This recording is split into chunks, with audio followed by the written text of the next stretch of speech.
Hello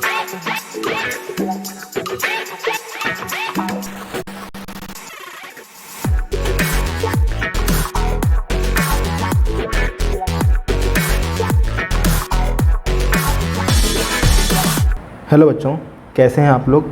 मैं विनय राणा आपका स्वागत करता हूं साइब्रोनिक्स एजुकेशन के यूट्यूब चैनल पर। होप आप लोगों ने प्रीवियस वीडियो हमारी देखी होगी वन वर्ड सब्स्टिट्यूशन पर। ये वीडियो हमारी MCQs बेस होने वाली है। और सबसे पहले मैं आपको बता दूं कि अगर आपने हमारे टेलीग्राम चैनल को ज्वाइन नहीं किया है तो ज़रूर से कर लीजिए। वहाँ पर आपके AU से रिलेटेड BCom के एंड MCom के सभी नोट्स प्रोवाइड किए जा चुके हैं, चाहे वो जनरल इंग्लिश हो, हिंदी हो, अवेयरनेस हो, या फिर आपके कॉमर्स पोर्शन से कोई भी टॉपिक हो। ठीक है, सब कुछ वहाँ पे आपको इजीली मिल जाएगा। आप अपनी प्रैक्टिस कर सकते हो फ्री में, कोई भी कॉस्ट आपसे नहीं ली जा रही है। क्लियर है? तो एक बार ज़रूर विजिट कीजिए। और चलिए अब हम शुरू करते हैं अपनी वीडियो को। यहाँ हम लोग देखेंगे कि MCQ किस टाइप से आपसे AU BCom में पूछे जाते हैं। तो सबसे पहले आपके सामने क्वेश्चन है, a person who has no money to pay off his debts. कोई ऐसा पर्सन जब उसके पास कर्ज है, ओके, डेब्ट है, और उसको पे करने के लिए कोई भी पैसा नहीं है। ऐसे पर्सन को कॉमर्स वाले तो एक बार में बोलेंगे, उनको अच्छे से पता होगा। ठीक है, उसको हम बोलते हैं इंसॉल्वेंट। इंसॉल्वेंट एक प्रॉपर वर्ड है जो हम कॉमर्स में कब से पढ़ते हुए आ रहे हैं। क्लियर? जिसे हिंदी में बोलते हैं दिवालिया। दिवालिया घोषित हो गया है, कोई पैसा नहीं उसके पास, डेब्ट्स ज़्यादा हैं। नेक्स्ट क्वेश्चन आपके सामने आता है, वर्ड्स अटर्ड इम्पीसियसली अबाउट गॉड। भगवान के बारे में, गॉड के बारे में गलत शब्दों का बोला जाना, उसको हम एक शब्द में बोलेंगे क्या? That is blasphemy. ब्लास्फेमी एक ऐसा वर्ड है जो एक पूरे सेंटेंस को एक शब्द में कन्वर्ट कर रहा है। Clear? A number of ships, उसको एक प्रॉपर वर्ड में हम क्या बोलते हैं? फ्लीट है हमारे सामने ऑप्शन, गैलेक्सी है, कॉन्स्टलेशन है, ग्रुप है। ग्रुप तो नहीं बोलते हैं इसको, हम इसको बोलते हैं फ्लीट। क्लियर है?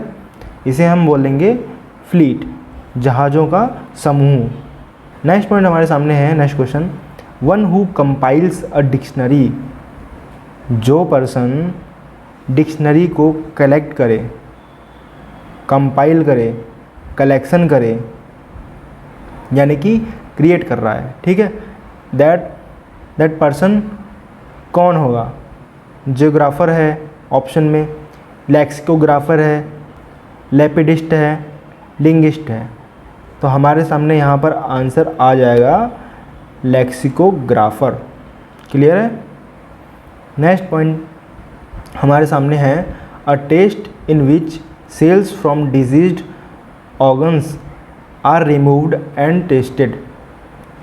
यहाँ पर कहा गया है कि कोई ऐसा एक टेस्ट है जहाँ पर अगर बीमारी है कोई, ठीक है, तो उस बीमारी वाले ऑर्गन्स से सेल्स निकाल कर उसका टेस्ट किया जाता है।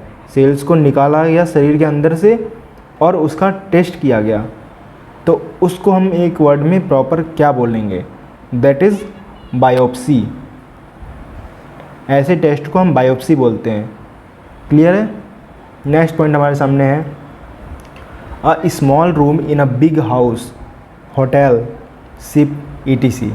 यहाँ पर एक चीज़ और मेंशन करनी थी, train, where glasses, dishes, spoons, foods are kept. एक छोटा रूम किसी बड़े घर में या होटल में, शिप में, ट्रेन में हो, जहाँ पर ग्लासेस, डिशेस, स्पून्स, जो भी फूड आइटम हैं उनको कैरी किया गया हो, रखा गया हो, उसे हम क्या बोलते हैं?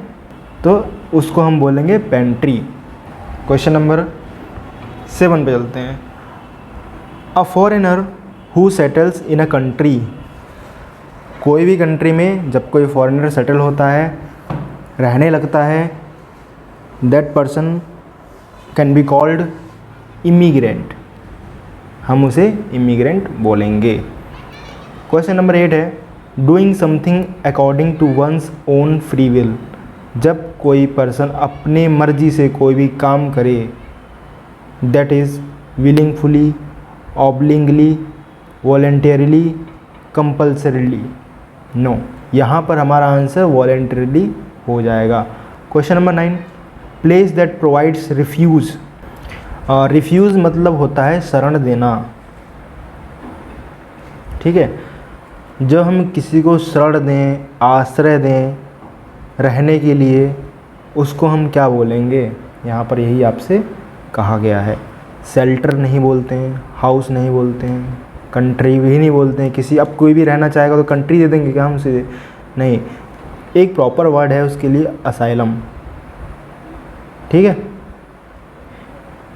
हिंदी में इसे आश्रय स्थान भी बोल सकते हैं या आश्रय गृह भी बोल सकते हैं। नेक्स्ट क्वेश्चन है आपके सामने, अ पर्सन हु गैम्बल्स और बैट्स। देखिए ये क्वेश्चन बहुत ही इंटरेस्टिंग है, आपको हो सकता है हंसी आए, ठीक है। यहाँ पर कहा गया है कि कोई भी एक ऐसा पर्सन, कोई भी पर्सन जो जुआ खेलता हो या फिर बैट लगाता हो, बाजी लगाता हो, मतलब हिंदी में शायद इसे बाजी बोलते होंगे, बाजी लगाता है या फिर जुआ खेलता है, उसको हम क्या बोलते हैं? उसको बोलते हैं पंटर। नेक्स्ट क्वेश्चन है आपके सामने, art of writing for newspaper and magazine, ठीक है। जब आप न्यूज़पेपर या मैगज़ीन के लिए लिखते हो, वो कला क्या कहलाती है? ओके, उसको हम बोलेंगे जर्नलिज़म। जब आप न्यूज़पेपर में या मैगज़ीन में लिख रहे हो, कुछ भी आर्टिकल लिख रहे हो या फिर कुछ भी ऐसा न्यूज़ लिख रहे हो पब्लिक के लिए, उसको हम जर्नलिज़म बोलते हैं। लिटरेचर तो होता नहीं है, लिटरेचर आप हर कोई तो उसे पढ़ेगा नहीं, न्यूज़पेपर में तो वो लिटरेचर आते नहीं है। क्लियर? चलिए question number 12, an abandoned child of unknown parents who is found by somebody. जब कोई बच्चा मिलता है किसी को, उसके पेरेंट्स नहीं होते हैं, अननोन पेरेंट्स वाला लड़का, बच्चा, बेटी, कोई भी जब मिलता है किसी पर्सन को, तो उस बच्चे को हम क्या बोलेंगे? उस बच्चे को बोलते हैं फाउंडलिंग। उस बच्चे को फाउंडलिंग बोलते हैं। लेकिन ये फाउंडलिंग इतना फेमस वर्ड नहीं है। जो फेमस वर्ड है ये है कि ऐसे बच्चों को हम बोलते हैं ऑर्फन्स, अनाथ। ऐसे बच्चों को अनाथ कहा जाता है और ये अनाथ आश्रम में रहते हैं। कोई उनको अडॉप्ट करता है तो वो लोग, उनको घर मिल जाता है। लेकिन यहाँ पर यही बस आपसे कहा गया था कि चाइल्ड जिनके कोई पेरेंट्स नहीं हो, जिनको पता ना हो कि हमारे पेरेंट्स कहाँ हैं, तो जब वो किसी पर्सन को मिलते हैं, that is foundling. Clear? Point number 13 है, parts of a country behind the coast और अ रिवर बैंक।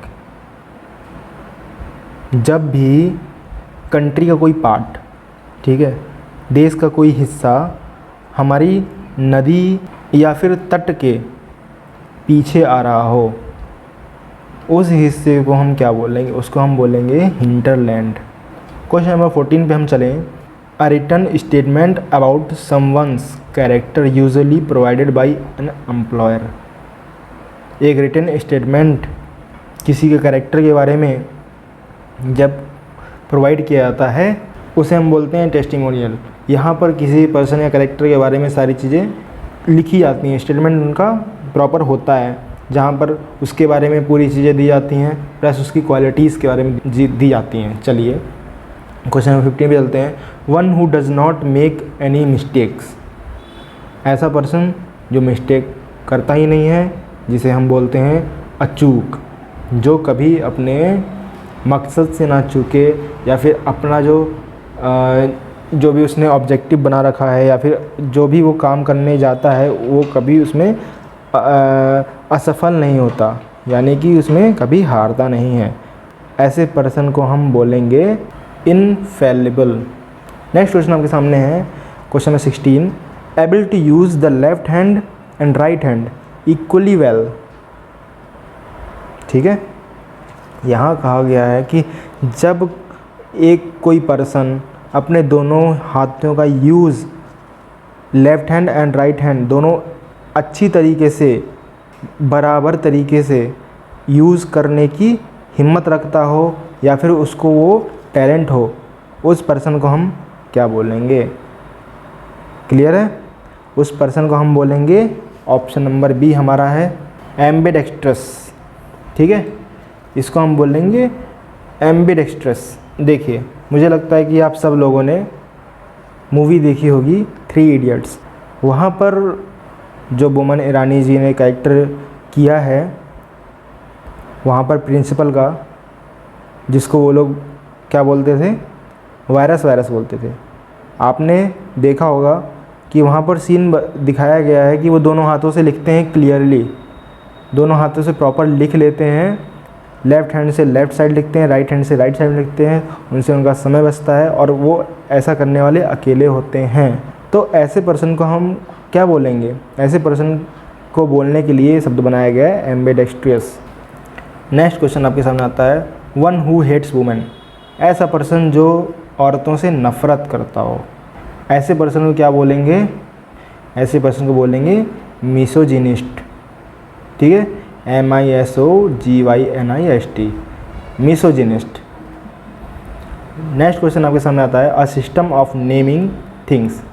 जैसे कि आपके सामने क्वेश्चन में कहा गया है कि नामकरण जो होता है चीज़ों का, उस सिस्टम को या उस प्रणाली या उस पद्धति को हम क्या कहते हैं? नामकरण की प्रणाली को हम बोलते हैं नोमेनक्लेचर। नोमेनक्लेचर बोलते हैं नाम रखने की सिस्टम को। क्लियर है? क्वेश्चन नंबर 19 कहा गया है आपके सामने, अ रेज्ड पैसेज वे इन अ बिल्डिंग। कोई भी बिल्डिंग में रास्ता बना हो, ठीक है, एक जगह से दूसरी जगह जाने के लिए, ठीक है, प्रॉपर एक पथ बना हो जिसके थ्रू हम एक जगह से दूसरी जगह तक जा सकते हैं यूजुअली। ठीक है, तो ऐसे पैसेज वे को हम क्या बोलेंगे? वहाँ हम बोलेंगे उसको walkway. Question number 20, a cure for all disease. हर बीमारी का इलाज, जो हर बीमारी का इलाज करता हो, ऐसे वर्ड को हम क्या बोलेंगे? Laxative, antidote, panacea, purgative. ठीक है, आई होप आप लोग समझ पा रहे होंगे। तो इसको आप बिल्कुल बड़े प्यार से समझिए। जब भी आपसे कहा जाता है या फिर आपने कहीं भी सुना होगा कि हर बीमारी का इलाज कर देता है, रामबाण इलाज, सुना होगा, बिल्कुल सुना होगा। तो यहाँ पर पेनेसिया, यहाँ जो वर्ड है ऑप्शन बी पेनेसिया, इसको हिंदी में रामबाण ही कहा जाता है। अगर आप गूगल पे सर्च करो पेनेसिया तो हिंदी में रामबाण ही आएगा। जो हर मर्ज का एक सॉल्यूशन है, दैट इज़ पेनेसिया। उस प्रॉपर वर्ड को हम पेनेसिया कहते हैं। चलिए ठीक है, आई होप आप लोगों को यहाँ पर 20 MCQ जो मैंने बताए थे क्लियरली समझ में आए होंगे। और अगर कोई भी क्वेरी होती है तो हमसे कमेंट सेक्शन में पूछ सकते हैं या हमारे टेलीग्राम चैनल पे हमसे बात कर सकते हैं कोई भी क्वेरी होने पे। और अगर आप हमारे चैनल पे नए हैं तो चैनल को सब्सक्राइब कर लीजिए। तो इसी तरीके से हम मिलते हैं इंग्लिश के नेक्स्ट टॉपिक्स में। तब तक के लिए थैंक्स फॉर वॉचिंग।